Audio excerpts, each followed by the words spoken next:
बिना मेहनत के मालकिन बनने का ख्वाब। घर के बाहर ढोल धमाकों की आवाज़, गीत गाती हुई औरतें, पटाखों के फूटने की आवाज़। सचमुच बहुत ही मनमोहक दृश्य था। आज नई दुल्हन का दिया सदन में गृह प्रवेश था। दुल्हन घर के दरवाजे पर उस बड़ी सी कार में आ चुकी थी। जैसे ही कार का दरवाजा खुला, दुल्हन ने पहला कदम बाहर रखा और सबसे पहले एक सरसरी सी नज़र उस पूरे घर पर दे मारी। उस मकान को देखते ही उसका मन अंदर ही अंदर समुद्र की लहरों की तरह हिलोरे खा गया। उस बड़े से मकान में गृह प्रवेश करते हुए निकिता के मन को सुकून मिल रहा था। अब तो वो इस घर की मालकिन होगी। बस यही बात बार बार मन में आ रही थी। सचमुच उसका ससुराल कितना समृद्ध है। कहाँ इतना बड़ा मकान और कहाँ उनका छोटा सा घर, जहाँ खुद का कोई पर्सनल कमरा ही नहीं था।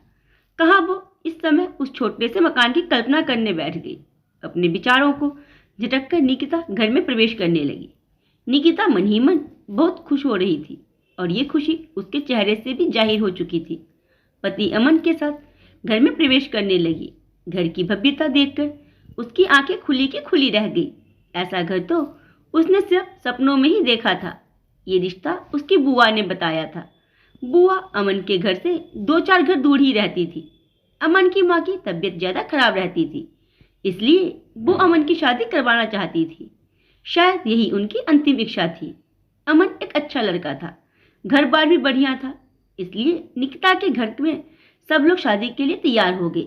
बस निकिता की माँ तैयार नहीं थी, क्योंकि उनका मानना था कि पहले उसे अपनी पढ़ाई पूरी कर आत्मनिर्भर बनना चाहिए। पर इस रिश्ते की सुनते ही निकिता ने सबसे पहले हाँ की थी। आखिर बुआ के घर आते जाते उसने ये बड़ी सी हवेली देखी जो थी, वो तो उसके ख्वाब ही देखती थी। पर आज वो इस हवेली की मालकिन थी। उसके आगे पीछे नौकर चाकर काम करेंगे। आज उसे अपने फैसले पर बड़ा नाज हो रहा था। अच्छा हुआ जो उसने अपनी माँ की बात नहीं मानी, नहीं तो उनकी बात मानकर सिर्फ पढ़ती ही रह जाती और इतना आलीशान बंगला ना मिलता। मन ही मन सोचती हुई निकिता ने घर में प्रवेश किया। घर के अंदर की भव्यता देखते ही निकिता की निगाहें यूं ही रुक गई। मन में एक लालच सा समा गया कि अब वो इस घर की मालकिन होगी। और पलक वो वहां की सुंदरता को निहारती रह गई। ये देखकर उसकी ननद ऋचा बोली, भाभी अभी तो घर में प्रवेश ही किया है तो आंखें अपलक हो गई। आपने तो सपने में भी ऐसा घर नहीं सोचा होगा। सचमुच किस्मत वाली हो आप, जो ऐसा घर मिला है। लड़कियां जिसे सपने में ही देखती है। थोड़ी देर बाद औरतों को विदा कर ऋचा निकिता को अपनी माँ से मिलवाने के लिए उनके कमरे में ले गई। निकिता ने वहां जाकर देखा कि उसकी सास दिया जी बिस्तर पर थी। अमन ने उसे बताया भी था कि 8 महीने पहले उन्हें पैरालिसिस का अटैक आया था। बस तब से वो बिस्तर पर है। उनकी सेवा के लिए एक नर्स लगा रखी है, जो शाम 8 बजे अपनी ड्यूटी से फ्री होकर यहाँ से चली जाती है। तब फिर ऋचा या घर का कोई भी सदस्य जो उस समय घर पर मौजूद हो उन्हें देखता है। कमरे में दवाइयों और फिनाइल की मिलीजुली गंध आ रही थी, जैसे किसी अस्पताल में होती है। निकिता ने अपने नाक वो सिक्योर लिए। तभी ऋचा बोली, भाभी देखो माँ आपको देखकर कितनी खुश हो रही है। आप भी पैर छूकर उनका आशीर्वाद लीजिए। सचमुच भाभी, अब आपको देखकर मेरी माँ जल्दी ठीक हो जाएगी। अब आप आ गई हो ना, अब आप माँ को संभाल लेना। निकिता ने फीकी सी मुस्कान के साथ सहमति दे दी और मन ही मन सोचने लगी, बहू हूँ, कोई नर्स तो नहीं हूँ। यह दवाइयों की गंध है, मुझसे थोड़ी देर खड़े नहीं रहते बन रहा, तो इस कमरे में आएगा कौन? मुझे क्या, अपनी माँ की सेवा के लिए लेकर आए हो? खैर थोड़ी देर बाद ऋचा उसे उसके कमरे में छोड़कर आ गई। अपने कमरे में आकर निकिता ने चैन की सांस ली। सबसे पहले तो वो पलंग पर जाकर बैठ गई और कमरे को निहारने लगी। मेरा अपना कमरा, मैंने तो कभी सोचा भी नहीं था कि मेरा अपना कमरा होगा। और सचमुच कितना बड़ा है ये। इस कमरे के बराबर तो हमारा घर था। सचमुच मेरी तो किस्मत ही खुल गई। लेकिन इस सास का क्या करूं? बीमार सास पल्ले पड़ी है मेरे तो, पर फिर भी ठीक है, ज़्यादा किचकिच नहीं करेगी। और फिर कितने दिनों की है, ननद भी शादी करके ससुराल चली जाएगी, फिर तो सब कुछ मेरा ही है। खैर अभी ये सब क्यों सोचूं, अभी तो इसके लिए बहुत वक्त है। अभी तो हम हनीमून के लिए कहाँ जाएंगे, मुझे तो सिर्फ इस पर फोकस करना है। सोचते सोचते वो बिस्तर पर लेट गई और उसे कब नींद आ गई उसे खुद पता नहीं चला। जब अमन कमरे में आया तो वो सोई हुई थी। उसे सोता देखकर अमन ने उसे जगाना ठीक नहीं समझा और वो पलंग की दूसरी तरफ जाकर सो गया। फिर जब सुबह हुई तब निकिता की नींद खुली। तब तक अमन उठ चुका था और अपनी माँ के कमरे में उनसे मिलने चला गया था। कैसा पति मिला है या नई दुल्हन आई हुई है उसका ख्याल नहीं है। अपनी बीमार माँ से मिलने चला गया। मन ही मन बुदबुदाती हुई निकिता तैयार हुई और बाहर आई। बाहर हॉल में बुआ सास चुपचाप बैठी हुई थी। उन्हें देखकर निकिता ने उनके पैर छुए तो बुआ सास ने आशीर्वाद दिया। फिर निकिता इधर उधर देखने लगी तो वो बोली, सब लोग भाभी के कमरे में हैं।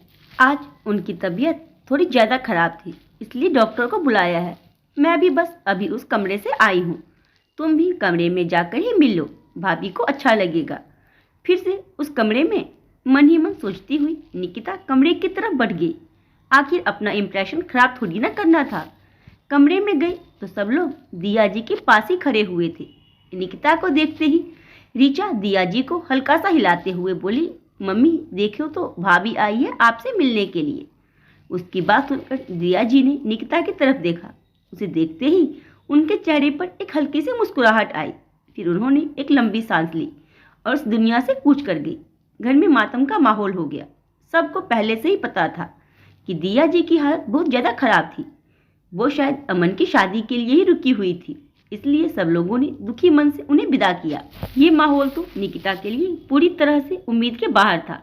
2 दिन बाद ऋचा अकेले रसोई में सबके लिए खाना बना रही थी तो बुआ सास ने निकिता से कहा, बहू अब तुम भी रसोई संभालो। ऋचा अकेले काम कर रही है, उसकी मदद कर दो। आज से खाना घर पर ही बनेगा। इतनी बड़ी हवेली और खाना खुद बनाते हैं। निकिता मन ही मन सोचती हुई एकटक बुआ जी को देखती रह गई। अरे क्या सोच रही है बहू? निकिता ने नाम में गर्दन हिलाई और आखिर मन मार कर रसोई में गई और ऋचा की मदद करने लगी। थोड़ी देर बाद दिया और निकिता को ससुर जी ने अपने कमरे में बुलाया। निकिता ऋचा के साथ जब कमरे में गई तो वहाँ ससुर जी, बुआ सास और अमन पहले से ही बैठे हुए थे। वो दोनों भी एक तरफ जाकर खड़ी हो गई। तब ससुर जी बोले, देखो जैसा कि तुम सब जानते हो कि दिया के इलाज के लिए काफ़ी पैसों की ज़रूरत थी। ये बंगला हमें बेचना पड़ा था।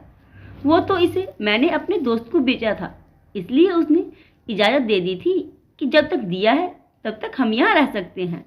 पर अब हमें 15 दिन के पूरे कार्यक्रम करने के बाद ये घर खाली करना होगा। तुम लोगों पर एकदम से काम का वजन ना पड़े, इसलिए कह रहा हूँ कि धीरे धीरे इन दिनों में अपना अपना सामान पैक कर लेना ताकि तुम लोगों को परेशानी ना हो। यह सुनकर सब लोग जहाँ चुप थे वही निकिता के तो पैरों तले जमीन खिसक गई। कहाँ तो वो उस बंगले को देख करके इसकी मालकिन बनने के ख्वाब देख रही थी और कहाँ एकदम से जमीन पर आकर गिरी। उस समय तो वो कुछ नहीं बोली, चुपचाप अपने कमरे में चली गई और कमरे में ही जाते ही उसने सबसे पहले अपनी बुआ को फ़ोन किया और फ़ोन पर ही उन्हें सुनाने लगी, बुआ कौन से जन्म का बदला लिया है आपने मुझसे? ये कहाँ शादी करवा दी आपने मेरी? इतना बड़ा धोखा मेरे साथ। आपको पता भी है ये बंगला तो बिका हुआ है, इनके पास कुछ भी नहीं है। बर्बाद कर दी आपने मेरी जिंदगी। बिना बुआ की कोई बात सुने ही उसने फ़ोन रख दिया। रात का समय था, इसलिए दूसरे दिन बुआ निकिता के पापा मम्मी के साथ उसके ससुराल पहुंची। घर का माहौल ही ऐसा था तो किसी को शक भी नहीं हुआ कि वो लोग क्यों आए हैं। आते ही निकिता की मम्मी ने उसकी बुआ सास से पूछा, निकिता नहीं दिख रही, अंदर रसोई में है क्या? अरे नहीं नहीं समधन जी, आज उसकी तबीयत थोड़ी ठीक नहीं है, इसलिए अपने कमरे में आराम कर रही है। आप उसके कमरे में ही जाकर मिल लो। उनकी बात सुनकर बुआ और मम्मी कुछ देर बाद निकिता के कमरे में गई। निकिता सिर दर्द का बहाना कर बिस्तर पर पड़ी हुई थी। उन दोनों को वहां देखते ही निकिता बरस पड़ी, बर्बाद कर दी आप लोगों ने मेरी जिंदगी। बुआ को क्या पता नहीं था कि यहाँ सब कुछ बिका हुआ है? आप तो बहुत अच्छे से जानती थी इनके परिवार को। कहाँ तो मैंने सोचा था कि घर की मालकिन बनूंगी। अरे आपने तो मुझे नौकरानी बनाकर छोड़ दिया। चुप, बिल्कुल चुप, एक शब्द नहीं बोलेगी अब तू। अचानक निकिता की मम्मी ने उसे डांटते हुए कहा, तेरी बुआ ने हर बात क्लियर बोली थी, सबके सामने बोली थी। तू भी वही बैठी हुई थी, पर तेरी आंखों पर तो हवेली की पट्टी लगी हुई थी जो ना तू देख सकी और ना ही सुन सकी। अब ये बेवजह का रोना बंद कर, ससुराल आते ही ससुराल की मालकिन बनना है। लेकिन जिम्मेदारी कुछ भी नहीं लेनी है। इसीलिए कहा था कि पढ़ लिख कर आत्मनिर्भर बन, कम से कम पति के साथ कंधे से कंधा मिलाकर अपनी गृहस्थी तो चला पाएगी। लेकिन नहीं, तुम्हें तो सीधा पति की प्रॉपर्टी चाहिए, वो भी बिना जिम्मेदारी के। अपनी मम्मी की बात सुनकर निकिता चुप हो गई। आखिर मम्मी गलत तो नहीं कह रही थी। पर अब क्या होगा, उसने धीरे से कहा। माता पिता हैं हम, गड्ढे में तो तुझे फेंका नहीं होगा। ये हवेली वगैरह बिक चुके हैं, लेकिन इन लोगों ने अपना एक फ्लैट खरीद रखा है। समधी जी का बिजनेस डूब चुका है, लेकिन अमन की तो नौकरी अच्छी है और वो मेहनती भी है। तेरी तरह ख्याली पुलाव नहीं बनाता। भविष्य में कुछ ना कुछ तो वो कर ही लेगा। बस तू उसका साथ दे, उसके रास्ते का रोड़ा मत बन। जॉब नहीं कर सकती तो उसके घर को अच्छे से संभाल ले, ताकि वो बेफिक्र होकर आगे बढ़ सके। इतना अच्छा ससुराल मिला है, उसे खराब मत कर। वो लोग तो अभी वैसे भी दुखी हैं। अगर उन लोगों को तेरी सोच पता चलेगी तो उन्हें कितना दुख होगा। मम्मी की बात सुनकर निकिता अब चुपचाप ससुराल में अपने आप को ढालने की कोशिश करने लगी। कुछ महीनों बाद निकिता अपने ससुराल की धूरी बन चुकी थी।